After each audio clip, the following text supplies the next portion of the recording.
Bismillahirrahmanirrahim. Assalamualaikum semua. Okey, pembelajaran kita pada video kali ini ialah dalam tajuk trend semasa dalam perniagaan.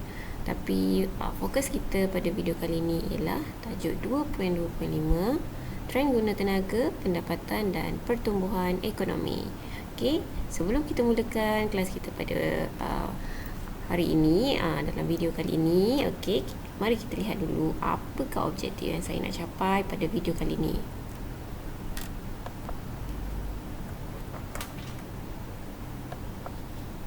Baiklah, objektif pembelajaran pada hari ini ialah selepas mempelajari tajuk ni, kamu dapat mendefinisikan apakah trend guna tenaga. Okey, kamu dapat juga menyenaraikan dua jenis aktiviti yang boleh dijalankan untuk membangunkan negara. Okey, kamu juga dapat menyenaraikan tiga jenis trend yang ada, iaitu trend guna tenaga, trend pertumbuhan ekonomi dan juga trend pendapatan yang ada di dalam topik ini. Okey, objektif seterusnya ialah kamu juga dapat mengenal pasti keadaan kemelesetan dan juga melambung yang ada dalam graf kitaran ekonomi. Okey, jom kita mulakan.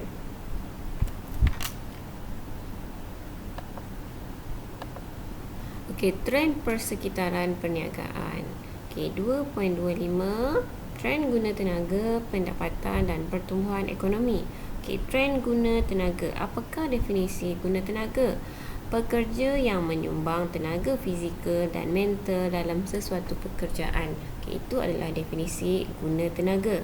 Okey, dia tidak semestinya tenaga fizikal. Tenaga fizikal ni biasanya pekerja-pekerja yang bekerja dalam sektor yang hanya melibatkan tenaga fizikal macam buruh binaan. Dia tak menggunakan mental, maksudnya dia tidak kurang melakukan aktiviti yang perlu berfikir. Contohnya macam guru kena dia melibatkan pekerjaan yang menggunakan mental semata-mata lah, dan fizikal. Ekonomi meningkat, guna tenaga dalam semua sektor diperlukan. Maksudnya kat sini, apabila semua kegiatan ekonomi kita berkembang, permintaan daripada pengguna dari dalam dan luar negara akan meningkat. Jadi permintaan ni bila meningkat, membawa maksud sektor-sektor yang ada di Malaysia ni kena tambahkan produktiviti untuk memenuhi permintaan dari dalam dan luar negara. Jadi produktiviti setiap kapasiti produktiviti setiap kapasiti kilang-kilang yang ada di Malaysia ni kena dinaikkanlah untuk memenuhi permintaan dari luar dan dalam negara.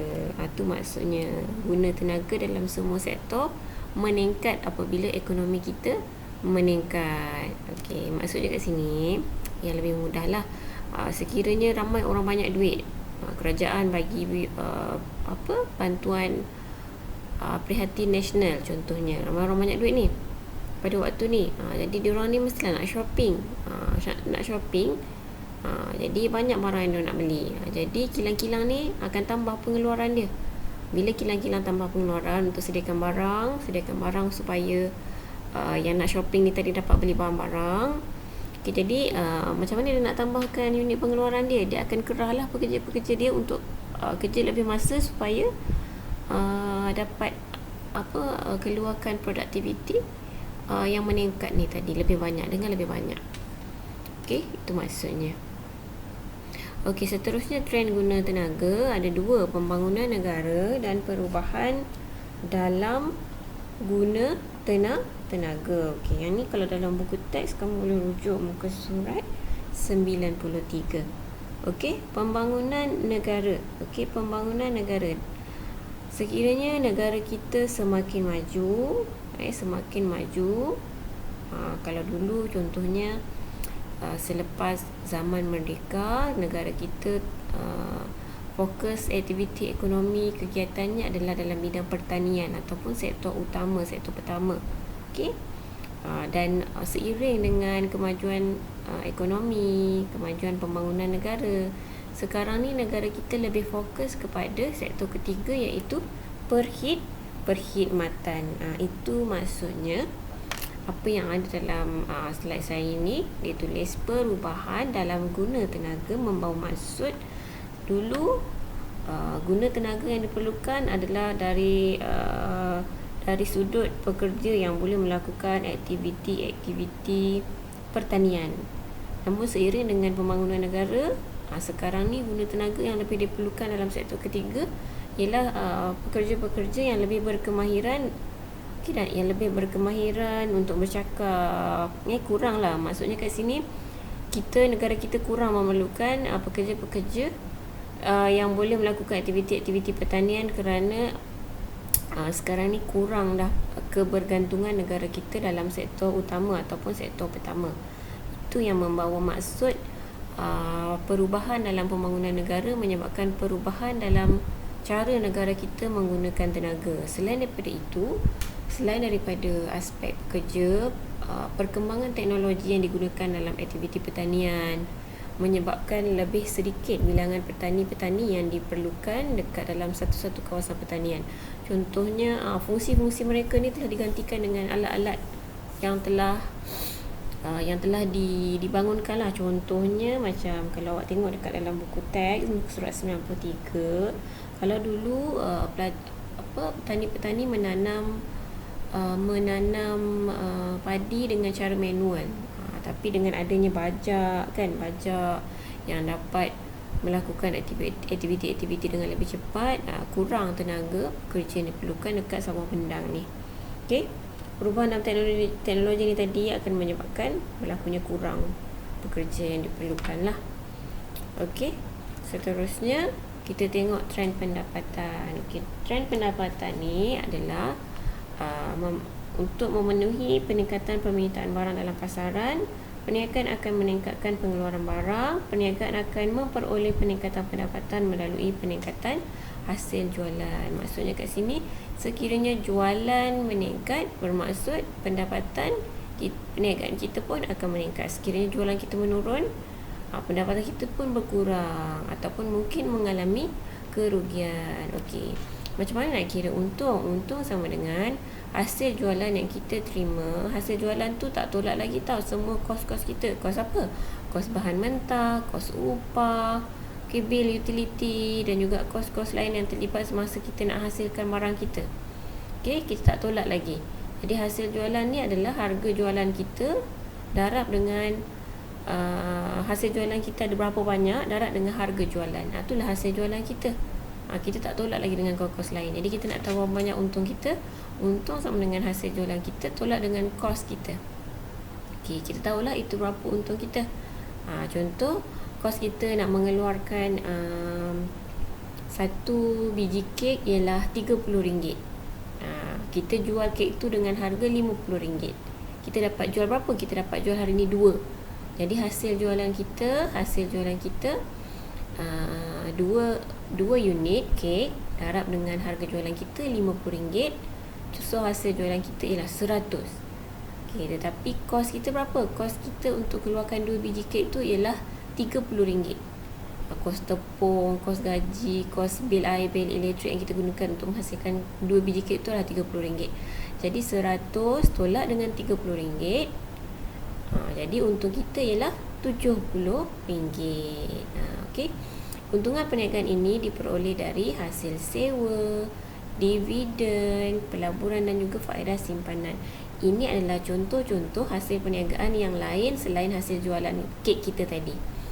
So kalau kita ada sewakan kita punya kenderaan, ataupun perniagaan kita ada masuk aktiviti pelaburan, itu adalah hasil-hasil lain lah. Kita dapat keuntungan daripada aktiviti pelaburan, itu kita panggil dividen. Dividen keuntungan, agihan keuntungan daripada aktiviti pelaburan. Dan juga faedah simpanan ni, bila kita ada simpan duit yang banyak dalam bank, okey, kita akan dapat faedah lah daripada simpanan kita. Okey, seterusnya kita tengok yang terakhir dari trend daripada sudut pertumbuhan ekonomi.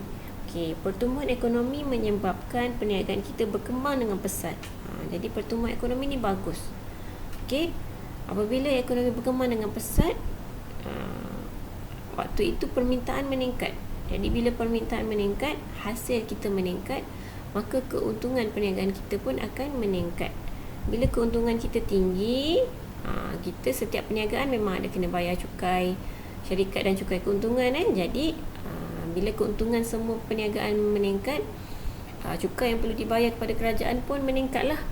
Sebab dia cukai ni dia diukur dalam bentuk peratus. Semakin tinggi kita punya keuntungan, semakin meningkatlah peratus yang kita kena bayar untuk cukai. Okey. Jadi ini tentang pertumbuhan ekonomi lah. Okey.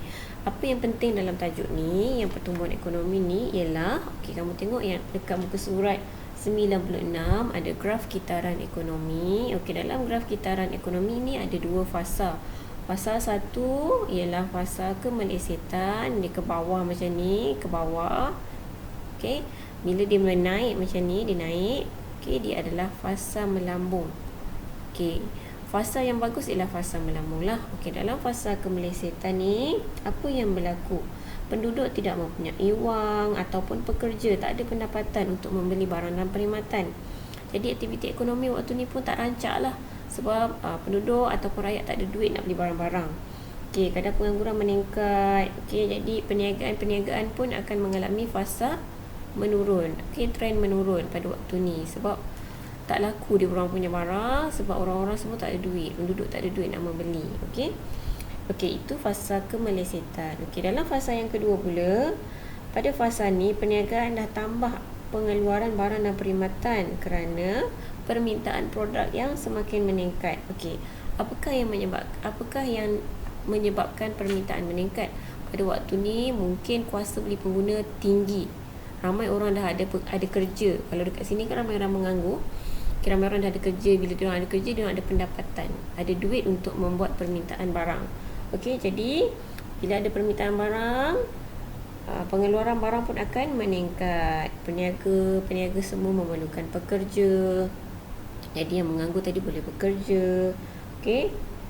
Jadi waktu fasa melambung ni, aktiviti ekonomi dah berlaku dengan rancak dan ramai orang ada kerja, ada duit untuk membuat permintaan barang-barang. Okey, jadi saya harap kamu dapat kenal pasti dua jenis fasa ni dari segi definisi dan juga dapat kenal pasti dia punya bentuk graf. Okey. Okey, yang ni adalah paksi kadar pertumbuhan, yang ini tempoh masa. Okey, fasa 1 dan fasa 2. Okey. Jadi sebelum saya akhiri video saya untuk kali ini, saya ulang balik apa yang kita telah pelajari ialah tentang trend guna tenaga. Okey, apakah yang menyebabkan penggunaan tenaga berubah dari aktiviti-aktiviti yang terdahulu sektor utama sehingga kepada sekarang sektor ketiga, menyebabkan perubahan dalam guna tenaga, pengurangan dalam penggunaan guna tenaga kerana digantikan oleh mesin. Okey, yang kedua trend pendapatan. Okey, cara mengira untung. Okey, untung sama dengan hasil jualan tolak kos. Okey, dan yang terakhir pertumbuhan ekonomi. Yang penting dalam pertumbuhan ekonomi ni ialah graf kitaran ekonomi. Okey, so itu sahaja untuk video kita kali ini. Kita akhiri dengan tasbih kifarah dan surah Al-As. Okey, assalamualaikum warahmatullahi wabarakatuh.